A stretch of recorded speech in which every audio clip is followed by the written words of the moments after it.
ask ko lang po sana yung regarding po dun sa balat po ng kapatid ko. Bali po yung balat po ng kapatid ko,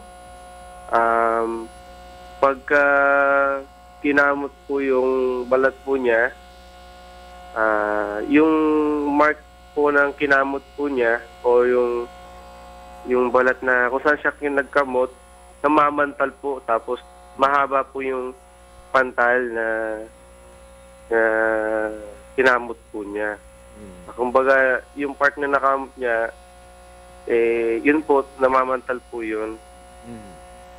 Sige, Alex. Alex, tanungin natin sa espesyalista sa balat na doktor dito na si Doktora Sara Cabudil. Dok, ano daw yung maaring sanhi nung matagal na mawala yung kalmot?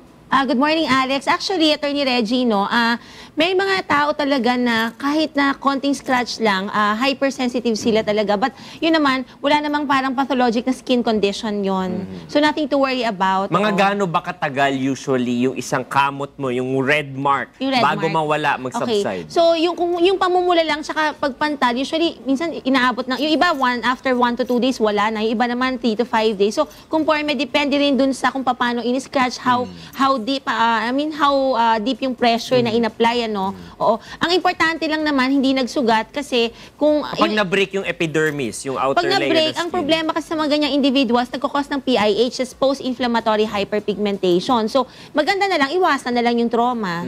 So, usually naman yan, yung ganyang pamamantal, secondary lang dun sa, sa inflammation sa pamamaga after nung deep pressure. Pero, nothing to worry about it naman. Tsaka, wala na rin kailangan ipahid pa kasi, wala naman talagang pathology. Minsan may walang sakit. O, yun. Okay, Alex? Normal po pala yung... Normal, Oo, yeah. normal. Medyo paiwasan mo na lang para hindi naman siya color red, no? Kapag nagkamot-kamot siya. Okay, Alex? Okay po, okay po.